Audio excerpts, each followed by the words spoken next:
ಇನ್ನು ಸಚಿವ ನಾಗೇಂದ್ರ ವಿರುದ್ಧ ಪ್ರಾಸಿಕ್ಯೂಷನ್ಗೆ ಅನುಮತಿಯನ್ನ ಕೇಳಿದಂತ ವಿಚಾರಕ್ಕೆ ಸಂಬಂಧಪಟ್ಟ ಹಾಗೆ ಸರ್ಕಾರದ ಸಲಹೆಯನ್ನ ಕೇಳಿದ್ದಾರೆ ರಾಜ್ಯಪಾಲರಾಗಿರುವಂತಹ ಥಾವರ್ ಚಂದ್ ಗೆಹ್ಲೋಟ್.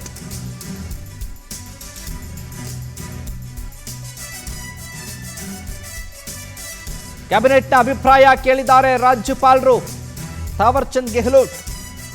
ಇದೀಗ ತೀವ್ರ ಕುತೂಹಲ ಮೂಡಿಸಿದ್ದಾರೆ ರಾಜ್ಯ ಸರ್ಕಾರದ ನಡೆ ಏನು ಹಾಗಾದ್ರೆ ಅಂತ. ಮುಂದಿನ ಸಚಿವ ಸಂಪುಟ ಸಭೆಯಲ್ಲಿ ಚರ್ಚೆ ಮಾಡಿ ಈ ಬಗ್ಗೆ ನಿರ್ಣಯವನ್ನು ತೆಗೆದುಕೊಳ್ತಾರೆ. ಸಿಬಿಐ ಪ್ರಾಸಿಕ್ಯೂಷನ್ಗೆ ಸಂಪುಟದ ಅನುಮತಿ ಸಿಗುತ್ತಾ ಸಿಗಲ್ವಾ?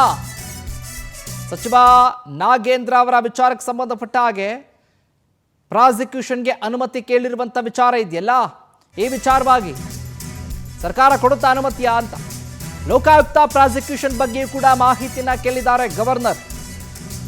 ಅಕ್ರಮ ಸಂಪತ್ತು ಗಳಿಕೆ ಕೇಸ್ನ ಪ್ರಾಸಿಕ್ಯೂಷನ್ ಕೇಳಿರುವ ಲೋಕಾಯುಕ್ತ ಜನಾರ್ದನ ರೆಡ್ಡಿ, ಎಂಪಿ ರೇಣುಕಾಚಾರ್ಯ ವಿರುದ್ಧದ ಪ್ರಾಸಿಕ್ಯೂಷನ್, ಈ ಬಗ್ಗೆ ಅಭಿಪ್ರಾಯ ಕೇಳಿರುವ ರಾಜ್ಯಪಾಲರಾಗಿರುವಂತಹ ಥಾವರ್ ಚಂದ್ ಗೆಹ್ಲೋಟ್. ಲೋಕಾಯುಕ್ತ ತನಿಖೆ ಸಂಬಂಧ ಅಭಿಪ್ರಾಯವನ್ನ ಕೇಳಿದ್ದಾರೆ ರಾಜ್ಯಪಾಲರು.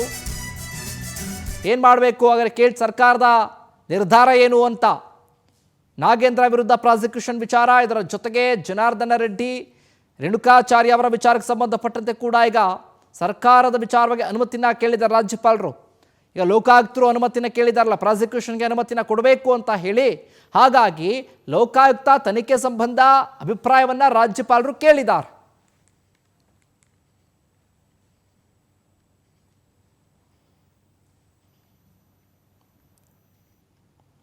ಒಂದು ಕಡೆ ಈಗಾಗಲೇ ನಾಗೇಂದ್ರ ವಿರುದ್ಧ ಸರಣಿ ಆಕ್ರೋಶ, ಹೋರಾಟ, ಪಾದಯಾತ್ರೆ ಎಲ್ಲ ಆಗ್ತಾ ಇದೆ.